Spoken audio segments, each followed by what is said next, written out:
Assalamualaikum warahmatullahi wabarakatuh. Perkenalkan, nama saya Kemal Todingan, NIM G0024079 dari kelompok A1 Kedokteran 2024. Video ini merupakan video laporan praktikum dari anatomi blok 2.3, yaitu tentang neuroendokrin dan special sense atau indera khusus.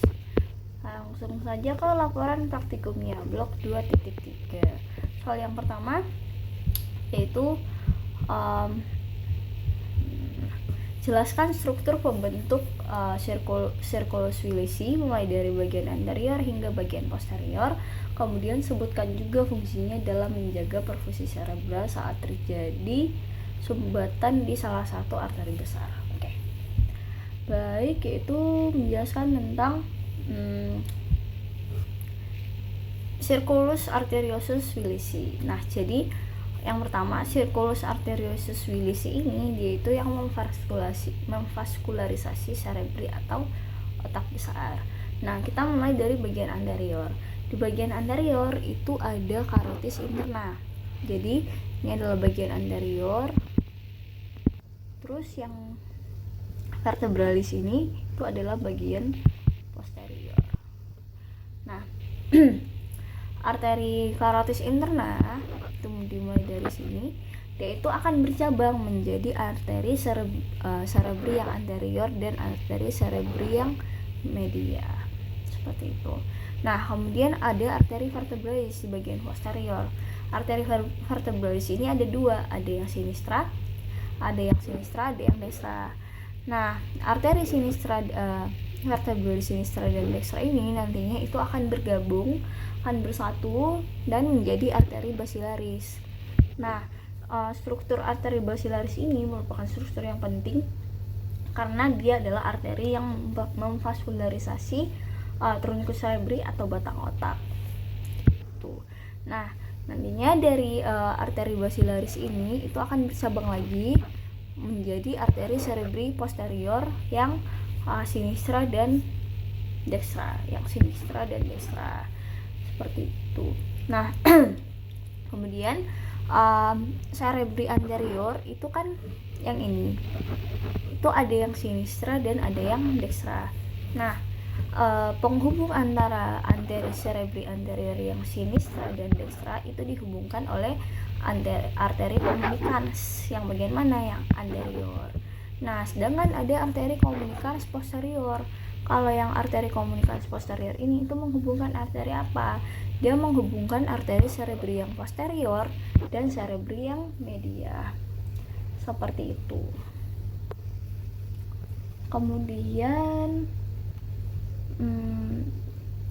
ya, sudah. Selanjutnya menyebutkan fungsi circulus wilisi dalam menjaga perfusi cerebral saat terjadi sumbatan salah satu arteri besar.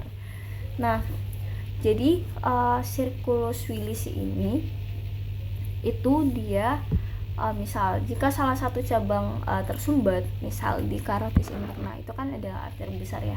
Arteri besar yaitu arteri carotis interna ini yang di bagian sinistra.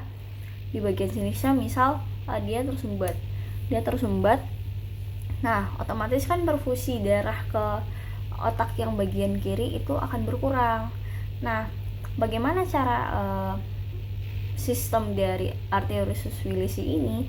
Nanti yang sebelah kanan itu akan tetap bisa mengalirkan darah ke bagian yang kiri. Kenapa? Karena ada arteri penghubungnya, yaitu arteri communicans anterior. Jadi kalau salah satu cabang utamanya itu tersumbat, nah arus darahnya itu masih bisa mengalir lewat jalur alternatif, yaitu arteri communicans yang tadi.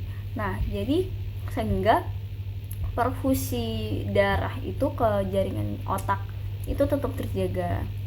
Jadi kalau misal yang kiri itu tersumbat, yang kanan itu tetap bisa mengalirkan darah ke yang bagian kiri untuk menjaga perfusi darahnya ke jaringannya, karena ada arteri yang menyambungkannya, yaitu arteri communicans yang anterior ini. Seperti itu. Nah, hal ini, sistem ini itu yang membantu menjaga iskemia atau dan juga dia melindungi fungsi dari neurologis kita. Seperti itu. Yes. Lanjutkan nomor 2, yaitu sebutkan dan jelaskan perbedaan antara traktus corticospinalis dan traktus spinothalamikus. Meliputi yang pertama fungsi utamanya, yang kedua titik awal dan akhirnya, yang ketiga yaitu lokasi penghilangannya, yang keempat kemudian adalah letak relatifnya di medula spinalis. Nah, kita bahas dari yang fungsi utama dulu. Nah, jadi corticospinalis, traktus corticospinalis itu ada dua, yaitu yang lateral sama yang anterior. Yang ini preparat medula spinalis dipotong melintang. Jadi ada yang lateral dan ada yang anterior. Nah, yang lateral dan anterior ini itu tuh berfungsi untuk pergerakan otot-otot volunteer. Jadi dia menghantarkan impuls motorik volunteer yang secara sadar kita lakukan seperti itu dari korteks otak ke otot-otot rangka. Jadi dia dari sentral ke perifer seperti itu.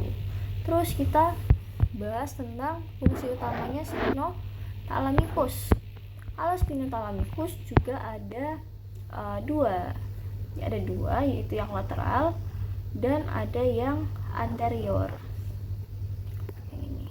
Nah, kalau yang anterior dan lateral ini itu fungsinya agak dibedakan, tapi kurang lebih sama. Kalau yang anterior yaitu membawa rangsang raba dan tekan. Ini itu raba dan tekan. Ini raba dan tekan. Nah, sedangkan kalau yang lateral itu dia membawa rangsang nyeri dan suhu seperti itu. Nah, karena dia membawa rangsang, berarti dia dari perifer, dari superficial tubuh kita ke sentral atau di bagian otak seperti itu. Kemudian untuk pertanyaan selanjutnya yaitu titik awal dan akhir. Nah, untuk titik awal dan akhirnya ini sebenarnya ada berhubungan sama fungsinya. Nah, untuk traktus corticospinalis itu awalnya di titik awalnya itu ada di korteks motorik primer atau di gyrus presentalis di lobus yang frontal. Nah, kalau titik akhirnya itu tuh di neuron motorik di kornu anterior, medula spinalis, dan kemudian nanti diteruskan ke otot. Jadi dia titik awalnya di otak kita, di cerebri, khususnya spesifiknya di gyrus presentalis di lobus frontal, dan kemudian titik akhirnya itu di neuron motorik kornu anterior di medspin atau medula spinalis. Terus nantinya dia diteruskan ke otot. Nah, berbeda dengan spinothalamikus. Kalau spinothalamikus karena dia membawa rangsang nyeri, berarti dia titik awalnya ada di reseptor sensorik yang perifer. Nah, terus nanti dia neuron sensorik primernya ini masuk ke kornu posterior dari medula spinalis, dan kemudian titik akhirnya ada di korteks sensorik yang primer atau di gyrus postcentralis di lobus parietal, dan dia melewati talamus, dan dia setelah melewati talamus seperti itu. Jadi untuk yang spinothalamikus ini dia titik awalnya justru di perifer, kemudian titik akhirnya di sentral. Tapi kalau yang corticospinalis dia titik awalnya di sentral di otak, kemudian nanti titik akhirnya di yang perifer seperti itu. Lanjut ke yang ketiga, yaitu lokasi penghilangan atau dekusatio. Kalau corticospinalis itu menyilangnya di dekusatio pyramidum atau di bagian inferior dari medula oblongata ya. Nah, tapi untuk yang corticospinalis itu yang menyilang di medula oblongata itu hanya yang lateralnya, sedangkan kalau anteriornya itu tidak menyilang. Nah, tapi kalau yang spinothalamicus dia itu menyilang di mana? Kalau spinothalamicus dia itu menyilang di medula spinalis. Jadi ini lebih bawah lagi menyilangnya kalau yang spinothalamicus. Tapi kalau yang corticospinalis itu menyilangnya di decussatio pyramidum, tapi hanya yang lateralnya. Sedangkan kalau yang anteriornya tidak menyilang di decussatio pyramidum. Terus yang keempat yaitu letak relatifnya di medula spinalis. Nah, ini kan adalah preparat melintang dari medula spinalis kan. Nah, kalau yang tractus corticospinalis itu yang lateralnya ini. Nah, dia itu ini kan yang bagian posterior. Dan ini yang bagian anterior. Anterior karena dia ada kanalisnya. Terus kalau yang corticospinalis yang lateral dia itu berada di kolumna lateral yang sisi yang posterior. Ini.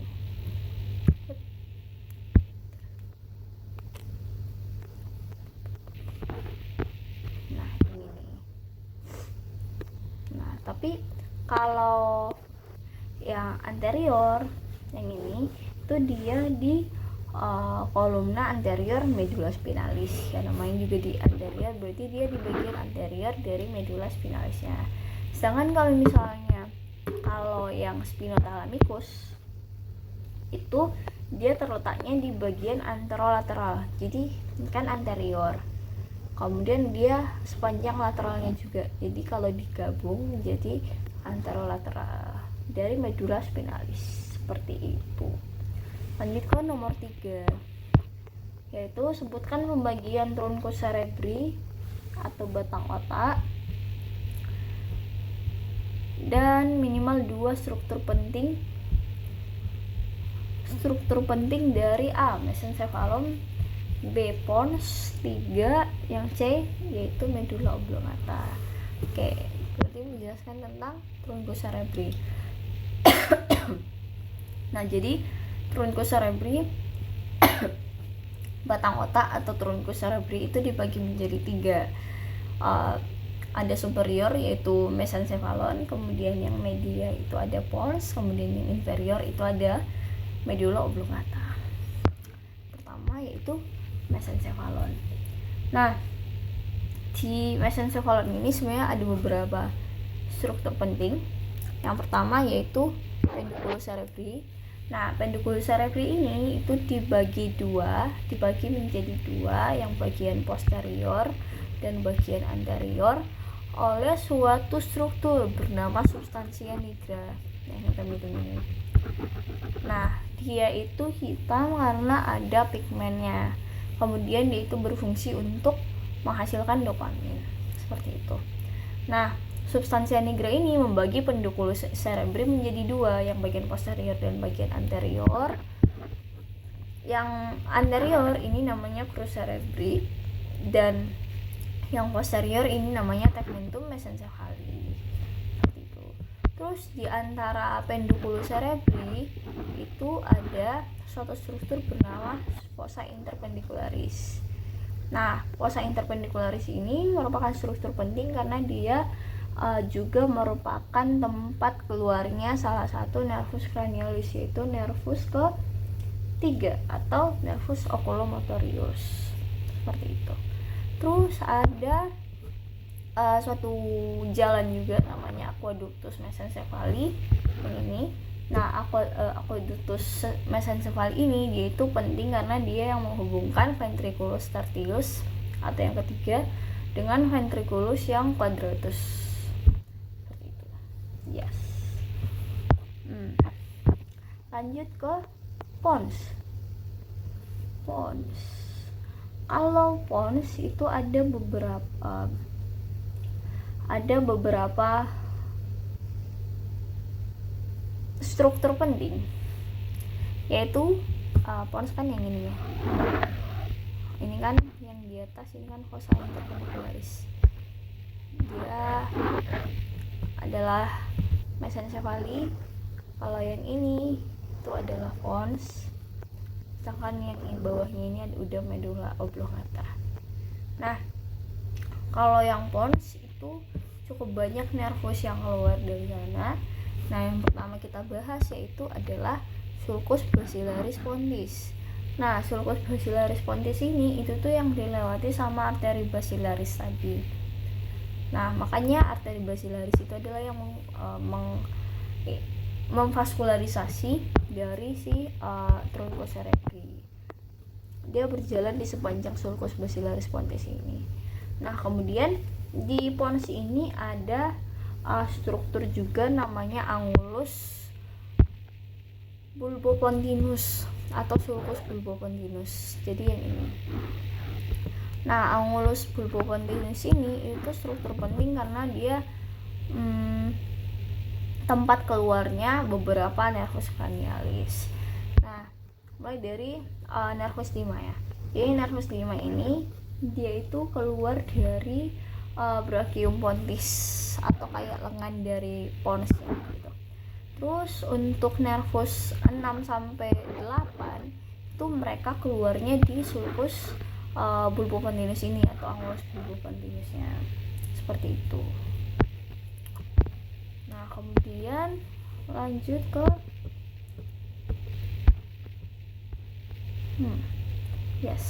oh ya maaf, kalau yang 6 itu keluarnya di sulcus bulbopontinus, tapi kalau yang 7-8 itu keluarnya di angulus cerebello pontinus. Lanjut ke medulla oblongata. Kalau medulla oblongata itu ada beberapa struktur penting juga, dan ada banyak nervi cranialis yang keluar dari sini. Itu yang pertama ada piramidum, piramis yang ini, yang kedua ini. Nah, piramis ini adalah apa? Jadi piramis ini itu adalah penonjolan karena pendesakan dari traktus piramis atau corticospinalis yang sudah dijelaskan tadi. Oke, dia menonjol karena ada pendesakan. Nah, kemudian di sisi lateral dari piramis ini ada struktur bernama oliva. Nah, oliva ini merupakan penonjolan juga karena pendesakan dari nucleus ovarius yang inferior. Terus kita ke bagian inferior dari medulla oblongata ada decussatio pyramidum. Nah, di decussatio pyramidum ini itu yang tempat menyilangnya traktus seperti itu. Terus ada tempat keluar beberapa nervus cranialis. Misalnya nervus 9 sampai 11. Yang ini yang di belakang. Mana ya? 9, 10 dan 11. Nah, tempat keluar nervus 9 sampai 11 ini itu namanya sulcus posterolaterales karena dia di bagian posterior dan juga di bagian lateralnya. Terus ada sulcus dan kemudian itulah tempat keluar 3 nervus cranialisnya.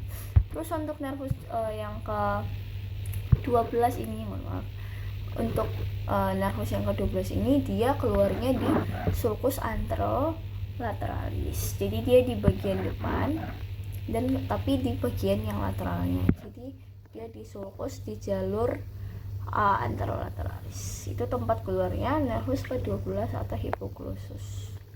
Seperti itu. Ya. Kemudian lanjut ke nomor selanjutnya, yaitu jelaskan asal-usul nukleus dan fungsi dari 3 nervus cranialis motorik murni. Misal nervus 3, 4, 6 serta akibat lesi pada upper motor neuron dan lower motor neuronnya. Nah, yang pertama yaitu nervus 3. Nervus 3 itu keluar dari fossa interpendicularis yang ada di mesencephaly tadi. Nah, dia itu fungsinya untuk menginervasi otot-otot ekstraokular. Jadi kayak musculus rectus superior inferior medialis, terus ada musculus obliquus inferior sama musculus levator palpebra yang superior. Nah kemudian dia itu ada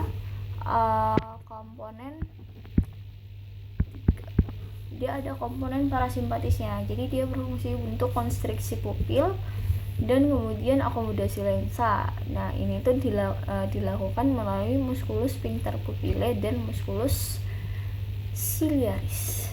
Nah untuk lesinya sendiri kalau di UMN atau upper motor neuronnya, yaitu biasanya tidak menimbulkan kelumpuhan yang berat ya, karena berat unilateral atau satu sisi saja, karena nukleusnya itu terdapat input yang bilateral atau kedua sisi. Sedangkan kalau misalnya dia lesi di bagian lower motor neuronnya atau LMN-nya, itu akan terjadi ptosia, akan terjadi lesi LMN, yaitu ptosia, atau kelopaknya itu jatuh, kelopak matanya itu jatuh. Terus kemudian ada diplopia atau penglihatan ganda. Kemudian ada strabismus lateral. Strabismus lateral berarti matanya itu tertarik ke arah lateral dan yang ke bawah gitu. Dan kemudian pupilnya itu mengalami dilatasi terus-menerus karena dia atau terjadinya midriasis. Karena tadi nervus 3 ini ada komponen parasimpatisnya juga, yaitu konstriksi pupil. Dan kalau terjadi lesi di lower motor neuronnya akan terjadi hilangnya refleks cahaya. Seperti itu. Lanjut ke nervus yang keempat. Jadi kalau nervus yang keempat ini dia itu keluarnya di caudal colliculus inferior. Ini colliculus inferior itu ada di bagian caudalnya. Nah disitulah tempat keluarnya nervus 4. Nervus 4 ini dia itu fungsinya untuk menginervasi musculus obliquus superior yang berfungsi untuk menurunkan dan memutar bola mata ke bagian medial. Seperti itu. Nah kalau dia lesi di bagian upper motor neuron itu dampaknya cukup minimal karena kompensasinya itu bilateral dan biasanya jarang terlihat gejala yang jelas gitu. Tapi kalau misalnya dia lesinya di lower motor neuron, itu akan biasanya terjadi di diplopia vertikal, terutama saat melihat ke bawah atau penglihatan ganda. Nah biasanya itu akan terjadi kalau misal dia membaca atau turun tangga, itu akan terjadi penglihatan ganda. Nah kemudian biasanya kalau untuk lower motor neuron ini, kalau pasien yang terkena lesi itu biasanya dia akan memiringkan kepala ke sisi yang berlawanan dari yang bagian lesinya supaya untuk mengurangi gejalanya. Seperti itu. Nah kemudian lanjut ke nervus ke-6 atau nervus abducens. Dia tempat keluarnya di sulcus bulbopontinus. Nah fungsi dari nervus ke-6 ini itu dia itu menginervasi musculus rectus lateralis. Musculus rectus lateralis ini kan berfungsi untuk menggerakkan bola mata ke lateral ya, ke bagian lateral atau bagian abduksi atau melakukan abduksi. Nah kalau misalnya dia lesi di bagian upper motor neuron, dia itu akan jarang menyebabkan defisit karena suplainya ya bilateral, tapi bisa menyebabkan gangguan gerak lateral halus, jadi dia kelihatannya halus aja gitu. Nah terus kalau misalnya dia lesi pada lower motor neuronnya, dia itu akan mengalami diplopia horizontal atau penglihatan ganda yang horizontal. Nah kemudian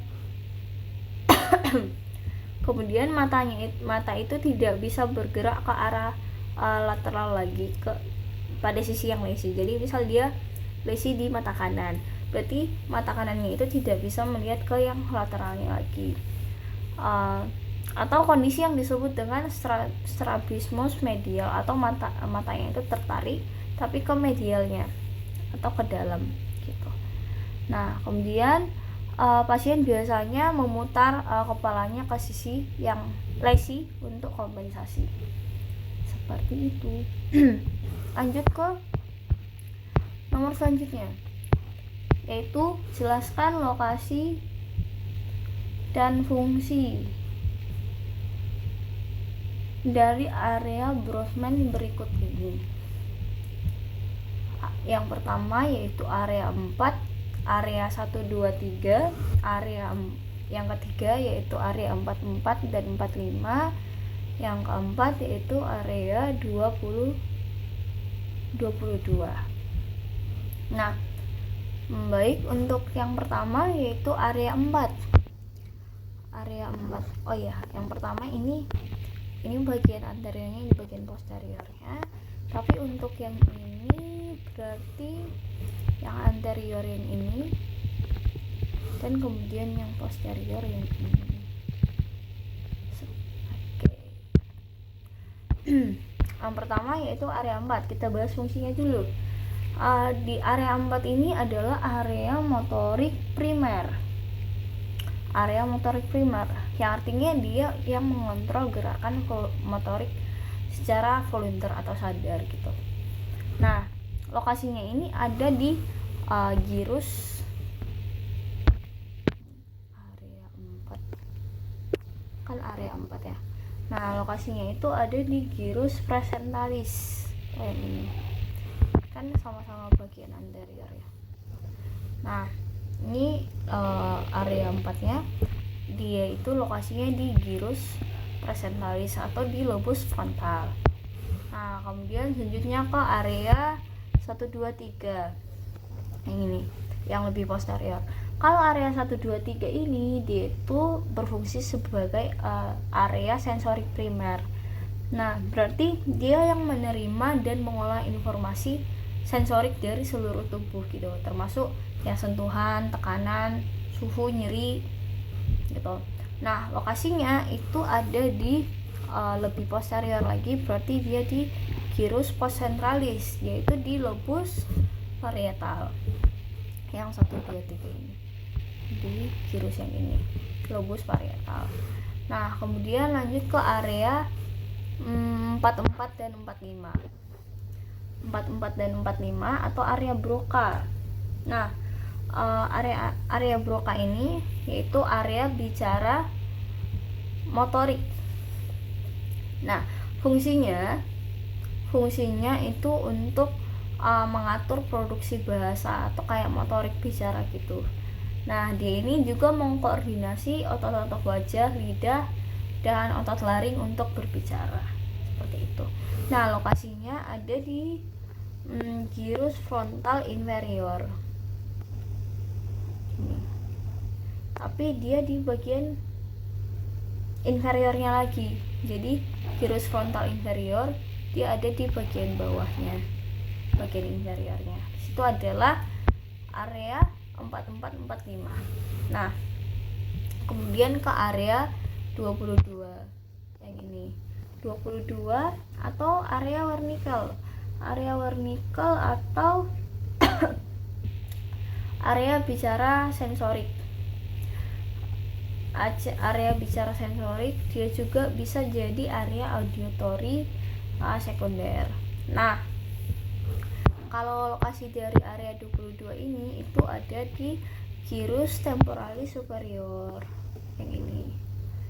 Dia adalah bagian posteriornya, jadi di belakang sini ya, di belakang sini itu adalah area 22 dari gyrus temporalis superior. Nah, dia itu berfungsi untuk pemahaman bahasa yang secara lisan dan tulisan gitu. Karena dia area bicara yang sensorik seperti itu. Nah, biasanya kalau lesi di area 22 ini dia itu akan menyebabkan afasia wernickel. Tahu kayak pasien itu bisa bicara lancar tapi makna dari apa yang diomongin tuh nggak ada gitu. Seperti itu. Lanjutkan nomor selanjutnya yaitu arteri cerebri media. Pertanyaannya, Mengapa oklusi pada arteri cerebria media lebih sering menyebabkan kelumpuhan pada wajah dan lengan dibandingkan dengan tungkai? Jelaskan dengan mengaitkan distribusi vaskular dan homunculus motorik. Oke. Jadi kenapa kalau terjadi oklusi di arteri cerebri media atau MCA, medial cerebral artery, lebih sering menyebabkan kelumpuhan di wajah atau lengan. Nah, oke. Kita bahas dari distribusi vaskularnya dulu. Jadi ini kan circulus arteriosus vilisi ya. Nah, di bagian sini itu ada MCA atau medial cerebral artery atau arteri cerebral media. Nah, arteri cerebri media ini kan dia bagian ini ya, dia itu memvaskularisasi bagian yang lateralnya gitu loh. Jadi ini udah lateral dari hemisferi cerebri gitu.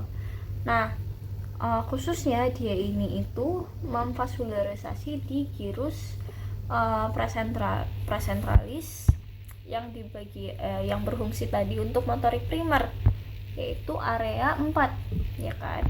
Nah, dan juga area di gyrus posentralis, berarti dia area 1 2 3, yaitu yang bagian lateral. Nah, kalau dihubungkan sama homunculus yang motorik, ini yang sensorik berarti yang ini motorik. Nah, kita lihat sendiri ya, kalau di bagian lateralnya itu dia itu kelihatan di sini kalau di bagian lateralnya itu lebih ke bagian lengan, tangan, dan wajah gitu, wajah dan lengan. Nah, sedangkan kalau misal di bagian medialnya, di bagian medial sini itu dia representasinya adalah kaki. Nah, karena arteri cerebri media ini menyuplai yang bagian lateral tadi, makanya kalau misalnya dia ada oklusi atau penyumbatan, dia akan lebih berpengaruh ke bagian-bagian ini, ke bagian lengan, ke bagian wajah gitu. Seperti itu. Nah, kemudian tadi juga kan disebutkan bahwa dia itu khususnya juga menvaskularisasi di gyrus presentalis di area 4 dan area yang 1 2 3 yang gyrus posentralis. Jadi dia sangat-sangat berpengaruh pada motorik dan juga sensorik, seperti itu. Lanjut ke nomor selanjutnya, yaitu nomor 7. Jelaskan mekanisme kompensasi vaskular yang terjadi jika terdapat oklusi pada arteri karotis interna kiri dengan mengaitkan struktur circulus vilisi yang terlibat. Oke. Nah, ini tadi sudah sempat disinggung. Nah, kalau misal terjadi oklusi atau penyumbatan di arteri karotis interna, berarti yang arteri besar ini, arteri yang besar ini kan. Nah, tubuh kita itu bisa mengkompensasi suplai darah di bagian otak kiri. Nah, jadi ini kan yang kiri ya kan. Nah, otomatis kalau misalnya dia tersumbat di arteri karotis interna yang ini kan pembuluh darah besar ya, arteri besar. Nah, kalau dia tersumbat berarti perfusi darah di bagian otak yang sebelah kiri itu akan berkurang. Nah, gimana caranya tubuh untuk mengkompensasi hal itu? Nah, struktur arteriosus vilisi ini dia kan tersambung ya, dia itu kayak berupa saluran yang tidak putus gitu. Nah, tubuh arteri di bagian kanan itu nantinya bisa tetap mengalirkan darah ke bagian yang kiri, ke bagian yang perfusi darahnya tadi kurang itu. Nah, melalui apa? Dia itu akan melalui arteri komunikans yang anterior gitu. Nah, jadi arteri komunikans anterior ini kan menghubungkan cerebri anterior yang kiri dan kanan kan. Nah, jadi kalau misalnya yang kanan ini itu terjadi yang kiri itu terjadi oklusi atau penyumbatan, terutama di kasus ini adalah arteri karotis interna yang kiri. Nah, itu kan kurang banget ya perfusi darahnya ke jaringan.